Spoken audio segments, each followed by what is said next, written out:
नमस्कार मित्रों, आज हम बात करेंगे आयुर्वेद के एक महत्वपूर्ण विषय पर, गर्भवृद्धि कारक भाव, यानी वे कारण जिनसे गर्भ में भ्रूण की वृद्धि और विकास होता है। सुश्रुताचार्य ने इसके लिए विशेष 7 भाव बताए हैं, जिन्हें जानना हर दंपत्ति और विद्यार्थी के लिए आवश्यक है। श्लोक सुश्रुत संहिता, शारीर स्थान 3/31, मातृपित्रात्मसात्म्यम रसकालः स्वभावश्च।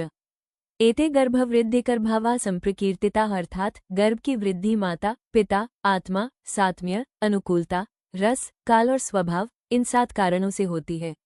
अब आइए इनका अर्थ और महत्व समझते हैं। एक मातृ भाव, मदर्स कॉन्ट्रीब्यूशन, माता से भ्रूण को रज, आहार, रस और गर्भाशय की शरण मिलती है। माँ का आहार, उसकी दिनचर्या और मानसिक स्थिति सीधे भ्रूण पर प्रभाव डालती है। इसलिए गर्भवती को पौष्टिक आहार, सात्विक विचार और उचित विश्राम की सलाह दी जाती है। 2 पितृभाव, फादर्स कॉन्ट्रीब्यूशन, पिता से प्राप्त शुक्र भ्रूण की वृद्धि और गुणधर्म निर्धारित करता है। भ्रूण का आधा अंश पिता से आता है, इसलिए पिता का स्वास्थ्य भी उतना ही महत्वपूर्ण है। 3 आत्मभाव, आत्मा, भ्रूण में आत्मा के प्रवेश से ही उसमें चेतना और जीवन आता है। आत्मा के बिना केवल रज और शुक्र का संयोग निष्फल रहता है। 4 सात्म्य भाव, सात्म्य यानी अनुकूलता, माँ के आहार और जीवनशैली की अनुकूलता भ्रूण की वृद्धि को दिशा देती है। यदि माँ को पौष्टिक, सुपाच्य और शरीर के अनुकूल आहार मिलता है तो भ्रूण का विकास सहज होता है। 5 रसभाव, रसा, गर्भस्थ शिशु को पोषण आहार रस से मिलता है।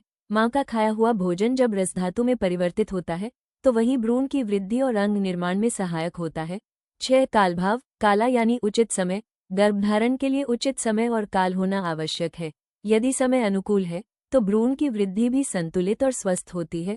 7 स्वभाव, प्रकृति यानी नेचर, प्रकृति का नियम है कि प्रत्येक जीव स्वभाव से वृद्धि करता है। बीज के बोने पर अंकुर निकलता है, वैसे ही भ्रूण भी स्वभाव से ही विकसित होता है। तो मित्रों, आयुर्वेद के अनुसार गर्भवृद्धि केवल एक जैविक प्रक्रिया नहीं है, बल्कि माता पिता के स्वास्थ्य, आत्मा की उपस्थिति, मात्र आहार, समय और प्रकृति सभी के सामूहिक प्रभाव से होती है। यदि गर्भवती महिला पौष्टिक, सात्विक और संतुलित जीवनशैली अपनाती है तो भ्रूण का विकास स्वस्थ और संपूर्ण रूप से होता है। यही कारण है कि आयुर्वेद कहता है, स्वस्थ माँ ही स्वस्थ संतान की आधारशिला है। धन्यवाद।